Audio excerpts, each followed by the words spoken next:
Okay, so the lighting here is terrible, first of all. Hopefully it makes it better. But here in my apartment in Austin, Texas, hey YouTube, just want to give some thoughts that have been running through my mind since yesterday. I had a big talk with my uncle. I had to call him in California and just really convince him, hey, look, you got to really take this seriously. He had no ideas all these cases were happening in Italy and South Korea and how these cases have ballooned up. I want to really show on the screen, if I can, if there's a way to do this when I'm live streaming, but let's see here. No, I can't. So I'll just have a really quick talk about masks, and even masks like this, the surgical mask that you can buy at the store.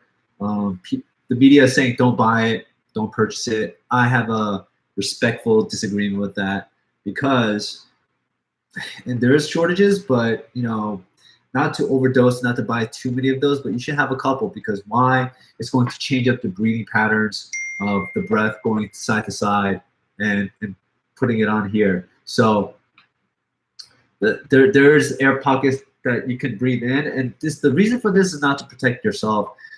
The mainstream media and the westernized idea is individualism, to protect yourself, to think about yourself. Everyone's a free-for-all right now. They go panicking and purchasing grocery items, overstocking, hoarding. This is the American dream. This is the American spirit, right? In Eastern countries, there's a little bit of different mentality.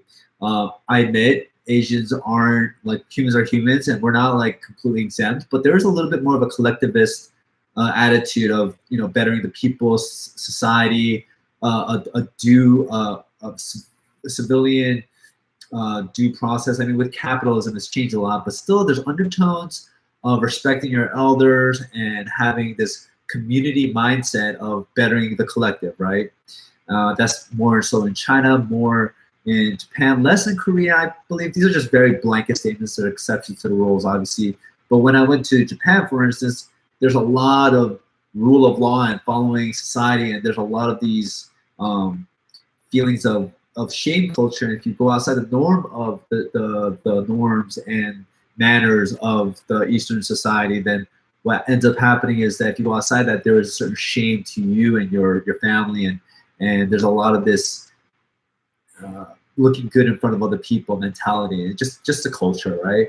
So without diverging too much from the idea, these masks, a lot of people just wear it because there's a lot of like these coughs and diseases, and it's very condensed and densely populated. So this is a staple of generally Asian countries, and so it's not too odd when you're in airports and very close spaces and subways and whatnot for you to see this.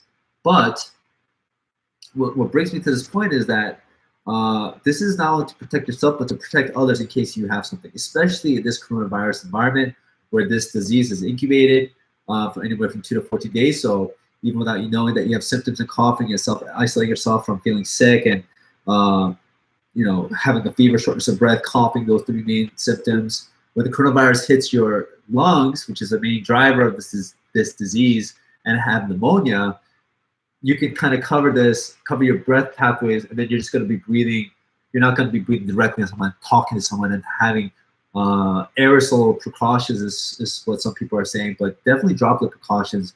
And the spread of this disease as a coronavirus, and like many other diseases that are kind of co-family diseases like SARS, they've tested on objects like anywhere from 4 days up to 9 days range, and as low as 2 hours. But on different objects, they would test these inanimate objects, and they would swipe it, swab it, put it in a petri dish, and go ahead and test if this virus would grow in that petri dish. So I think that's how contagious this is. It spread so easily through the Diamond Princess cruise ship. From only one person got off the ship. They quarantined the whole thing.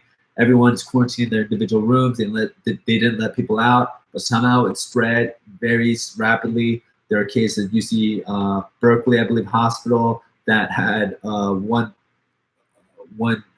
particular patient having the disease, and then all the other healthcare workers had to be quarantined, like 100 of them, because they were exposed to him, and then they found out like 2 of them had received it, even with some form of protection.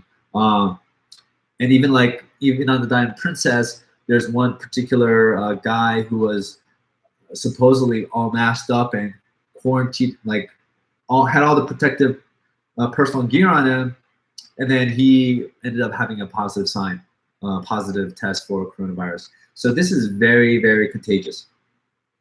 The media is just like, you shouldn't buy all these masks.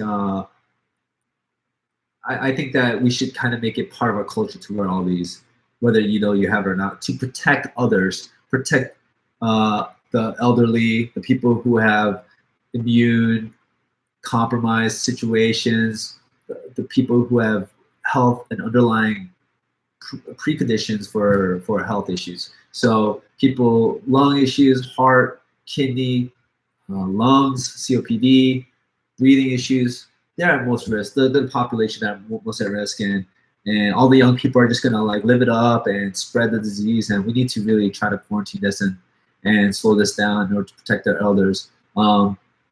That's me talking about it. I have parents, I have older uncles, I have an older generation that I care about. I don't know about you, if you have grandparents. All my grandparents are deceased, but yeah, my parents are getting older than 60 years of age, which is the highest risk. And all the hospitals are going to become inundated with patients in the emergency room, kind of similar scenes you've seen in China. So those are some of my key points there in 6 minutes or so for this video.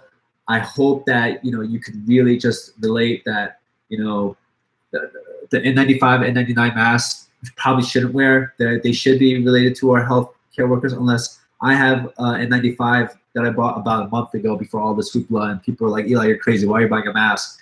So I saw this coming. I didn't care about Ebola, didn't care about Zika virus, didn't care about the other SARS and all these other diseases, but this one really caught my attention. I really started digging into it with the hoopla and the craziness that's going to shut down a country as big as China, communist China, who doesn't want to stop economic activity. In fact, they'd rather have civilization move on, but they were a little bit hush-hush about this at the beginning. Then they had to. Their hand was forced in order to try to contain this and not have their entire civilization population just die out from this one disease.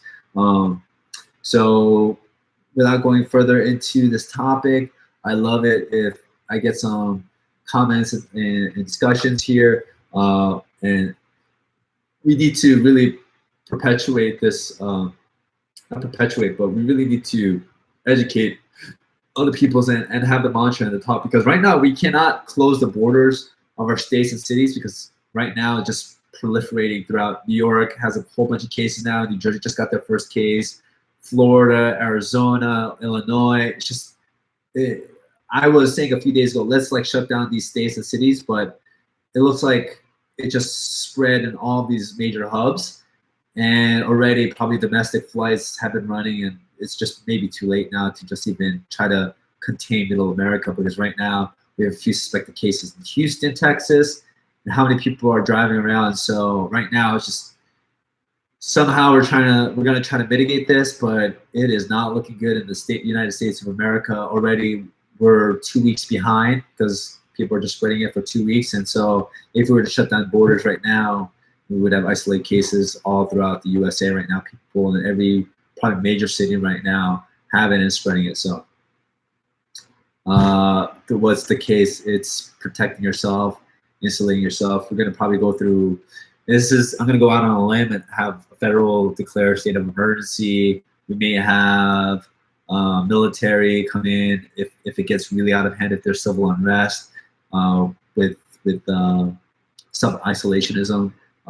That's like really like speculative. That's not really within my realistic prediction. But if things get out of hand, I know China has a better stronghold on their people in terms of like forcing people to do something. But United States of Americans, we don't like to be told what to do, and voluntary self-quarantining and isolation might work for a few weeks, for a month or so, and then we'll probably get restless, and we probably want to like riot, and there might be some sort of crazy people anarchy that ends up happening in the United States of America. Hopefully it doesn't get to that stage, but yeah, I don't think it's going to. That's like a 10-20%, but we'll see how the events unfold in the next few weeks. My capabilities improve. Diagnostically, our tests are getting more and more better. So I'm gonna end that video here. Stay well, and I'll talk to you soon.